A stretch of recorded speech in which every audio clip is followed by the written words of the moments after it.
My name is Nicole Miller, and my pronouns are mom, mom, mom, mom, mom, mom, mom, mom, bruh. I'm the single mom to 3 beautiful children. Thank you, thank you. My husband hates that joke. He disagrees the children are beautiful. It's fine. Like, 2 of them aren't even his anyway, so. He knows, he's aware. I had already had them when we started dating. Yeah, that's right. My husband dated a single mom. Oh, okay.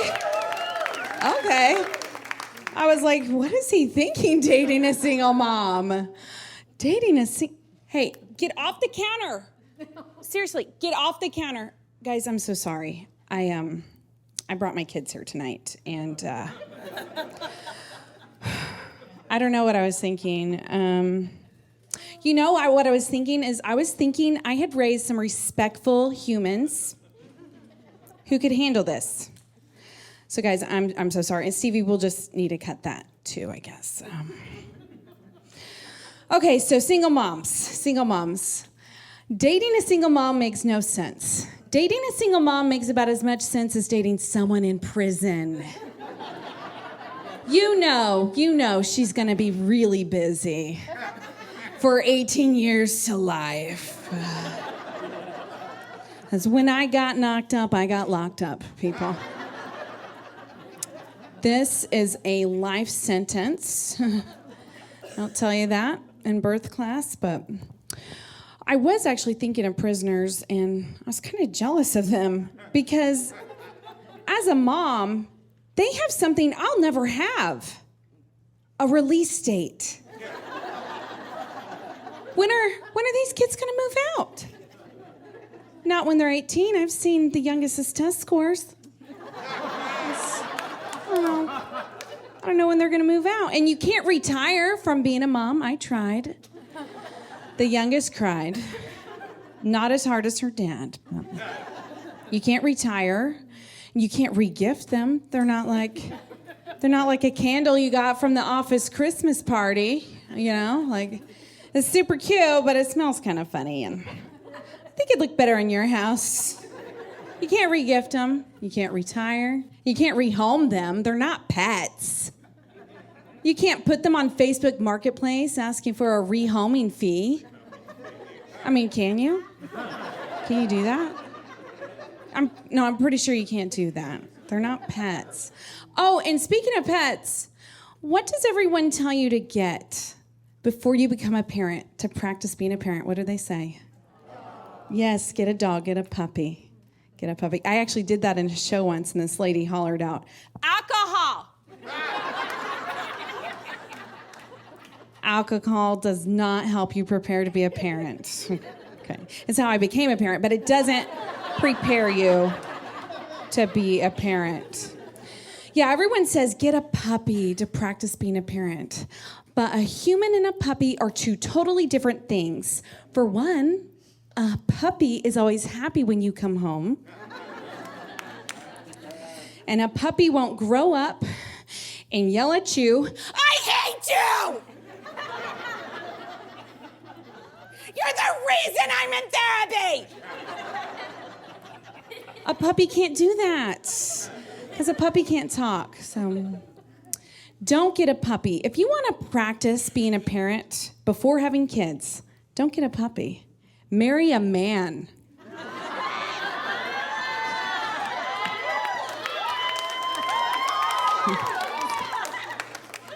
Sounds like half of you are on my side.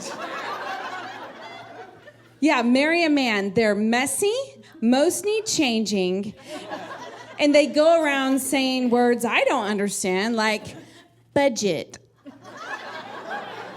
savings plan, 401k. Don't get a puppy, just marry a man. You know what? I feel so bad. I feel like I'm just being so negative about being a parent right now, and trust me, it's not all bad. The problem is it's just not all good, okay? I'll tell you what, there was this one time my daughter was real little and she had these big, beautiful eyes and she looked right at me and she was just, get off her head. Get off her head. I'm just gonna move on because I don't even know where I was going with that one. So I had 2 young daughters from my first marriage when my husband married me. So he went from the bachelor to married with children all in one crazy day. So crazy. Yeah, so he became a dad for the first time when he married me. Not a real dad, a cool stepdad. Yeah. Oh, and he's here tonight. Give it up for Lee, my husband. Yeah. And are there other step-parents here tonight? They raised their hand. They're like, maybe you can see this. Step-parents are like your appendix. Nobody knows what their job is. And Lee is such a good dad, too, and I think it's because the pressure is off. If my kids don't turn out good, nobody's blaming stepdad. Nobody's going to be asking, where was her stepdad when she was perpetrating those felonies? Where was her stepdad when she burnt down that motel? We all know who they blame. This isn't even a joke. This is just life. They're gonna blame me because I'm the mom. Like, where was her mother when she was cooking meth? Where was her mother when she registered Democrat? You know. Don't poke her. Stop poking your sister.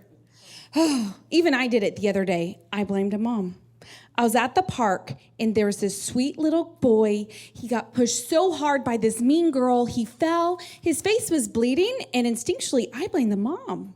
I was like, where is that girl's mother? And I said it out loud just like that. Where is that girl's mother? I mean, it was me, it was my kid, but still. I blame moms. It's usually me. So I'm a mom. I think I've made that too clear. But I'm also a comedian. So that means money can be anywhere between tight and non-existent. So I've been taking up a lot of odd jobs. And I tried mystery shopping. Do we have any mystery shoppers in the audience?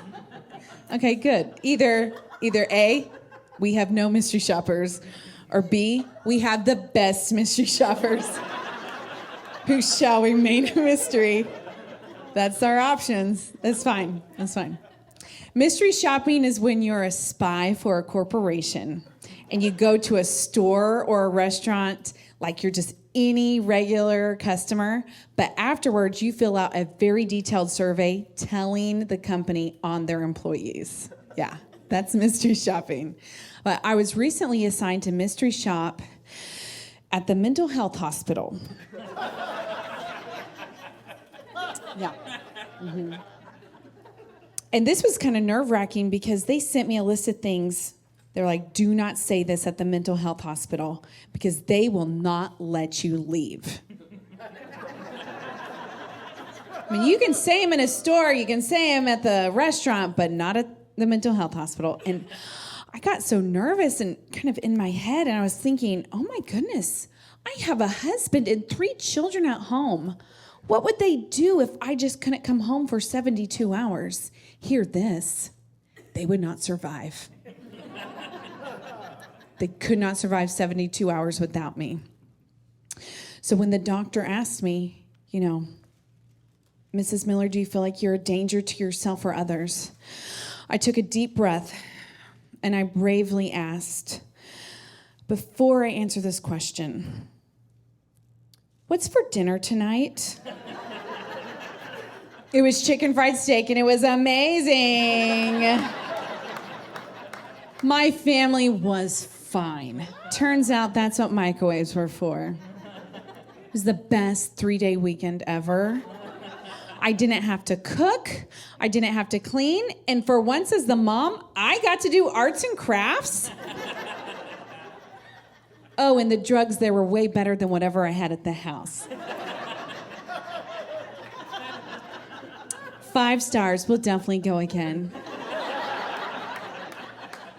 In fact, I might be feeling slightly clinically depressed 2 weeks from yesterday, if I can fit that in my schedule. I actually told that to a crowd full of mental health professionals once. I did. They asked me to stop. Oops. Okay, I have to pause the show here because there is a special person in the audience tonight. Guess who's here tonight? My G-Paw is here tonight. Yes, not only is he here, we celebrated his 95th birthday yesterday. Yeah, 95 years young. That means we have celebrated over 15 birthdays. That could have been the last birthday. So, yeah. Go ahead and laugh. He can't hear any of this, so yeah, laugh. Also here tonight, my dad. Give it up for him, yeah. I made him buy his own ticket, so.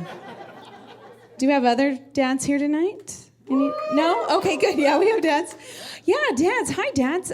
We just celebrated Father's Day for this bit to work. Remember that? Yeah. On Father's Day? I told my husband on Father's Day, today's your day. You're not doing anything today, so just sit back, relax. I took care of the kids. I took care of the cleaning, the cooking. So Father's Day was just like the day before Father's Day. And the day before that, and the day before that. But I had to repay him because Mother's Day, they treated me like a princess. Didn't let me lift a finger. Breakfast in bed, they cooked it themselves, he and the kids. He and the kids made me homemade cards and took me out to dinner. And when I tried to clean up, he said, no, don't touch a thing. All of this will be here tomorrow.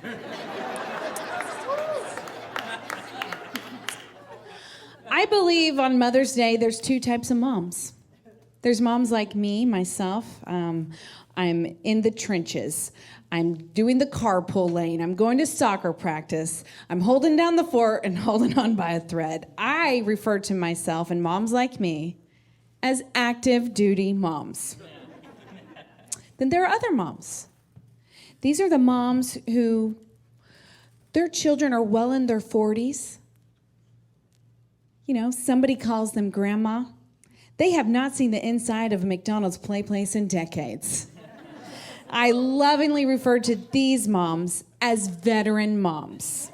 Yes, veteran moms. So, hear this. On Mother's Day, if you're a veteran mom and your son is married to an active duty mom, Mother's Day is not your day anymore.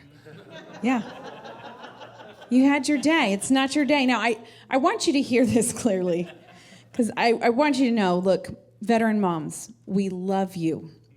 We honor you. You will get cards, flowers, gifts.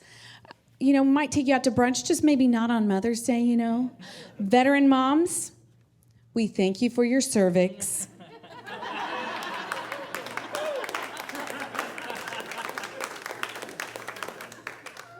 But it's not your day.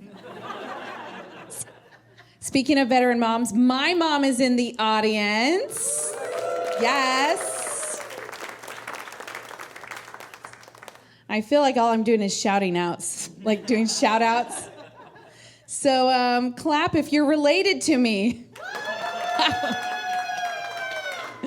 Now clap if you're not related to me. Okay. Clap if you like to clap. I have no material. I'm just going to shout things out and have you clap at it. That made me feel real good. Yeah, so I'm a mom. Do we have other moms here? Yeah, see, I told you this is all I'm doing, and I'm going to have everyone just clap.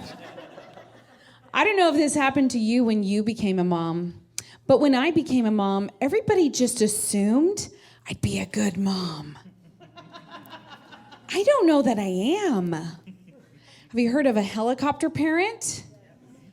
I'm a submarine parent. I'm drowning. I'm drowning in children's schedules, in bills, in chores, in murder podcasts. I cannot keep up.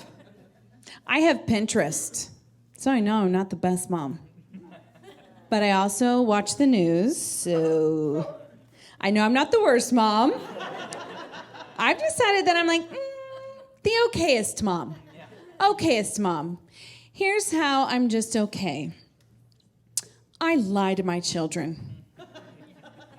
I lie daily. In fact, I believe if you're a parent and you don't lie to your children, you're doing it wrong. I took my 84-month-old son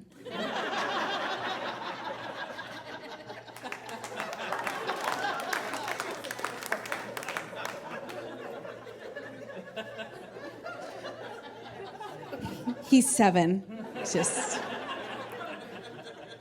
I took him to Panera Bread. But I lied. I lied to him. I said, JJ, we're eating at Chuck E. Cheese's right now. I lied to my kid. But do you want to know who never begs to return to Chuck E. Cheese? He came home the other day. He was like, Mom, Aiden's having his 8th birthday party at Chuck E. Cheese? Why does a kid like bagels that much? I was like, I don't know, JJ. That party sounds lame. You should probably skip it. I lied to my 156-month-old. She's 13. Well, she's 13 unless kids 12 and under eat free. Then she's 12. I lied to her just for fun. I picked her up from school one day, and I got real serious, and I lied. I said, your teacher called me at home. I know everything. Now, I thought she would just know I was joking and start laughing or be confused, and we'd laugh about it later. But she burst into tears and started apologizing for bullying that kid on the playground. I was like, yes, that's exactly what your teacher told me. And when we get home, young lady, you're doing the dishes. So she learned a lesson about bullying. And I learned how to get out of doing the dishes. So now if anything needs to be done around the house, I'll just look around and be like, who needs to be in trouble for this? These baseboards are atrocious. Dear, come in here, please, in the living room. Your boss called me at home. I know everything. Another way I'm just an okayest mom is I get parenting advice from the media. For the summer, they told this great parenting hack. So you don't forget your child in the backseat of a hot car. Put something important back there with your child. You know how you made a person? Find something more important than that. And put that back there with the whole person that you made. So you don't forget you made a person. So I keep my cell phone back there. I don't. I could never text and drive if I did. So I keep my favorite child back there. All right, JJ, I need you to get in the back with your sister so we don't have another incident. Hey, it was an incident-free summer, people. Not in jail for that. Oh, yeah. I asked my husband if he wants to have any more children because we have these 3 lovely children. I love them to death, and but I feel like I'm done. I feel like I'm good. So I was like, "Do you want any more kids?" And he said he cannot have any more children because the last birth was so traumatic for him. Yeah. I'll never forget it. HGTV was playing in the birthing suite, and to this day, whenever House Hunters comes on, I still have a mild contraction. Yeah. You don't even want to know what happens when I see a property brother. Those handy twins are everywhere, you guys. Trust me on that. But my husband had to watch me give birth to our son without a working epidural. And my epidural wasn't working either. And it was an emergency C-section. So, yeah. Oh, man. Whew. Now, I don't know if you know what happens in an emergency C-section. But the doctor came and... No. Stop pulling her hair. Stop pulling her hair. Well, you know what a C-section is, okay? So he did that, and I know this is so hard to relate to, an emergency C-section without a working epidural, especially for you gentlemen, you've never had the joy of giving birth. So let me think. I know, here's what you can think about just to try to relate to an emergency C-section without a working epidural. Just think about the last cold you had. And then you'll be real close. Real close. I'll tell you what, HGTV was playing in that birthing suite, but the sounds coming out of it had not been heard on anything but Animal Planet. I just remember it finally being over and like holding our son and looking at him in his face and down at the floor where my husband's face was and back at our son and just asking myself, was this worth it? I almost died. Was this worth it? Definitely worth more than a cell phone, for sure. For sure, definitely. No, that's definitely. When my family found out that I had an emergency C-section without a working epidural, they all asked the same thing. When are you going to sue that doctor? When are you going to sue that doctor? Are you going to sue that doctor? That doctor made some very difficult decisions to make sure I was alive, my son was healthy and alive and came into this world. That doctor gave me one of the greatest gifts you can give a mom. Something I can hold over my son's head for the rest of his natural born life.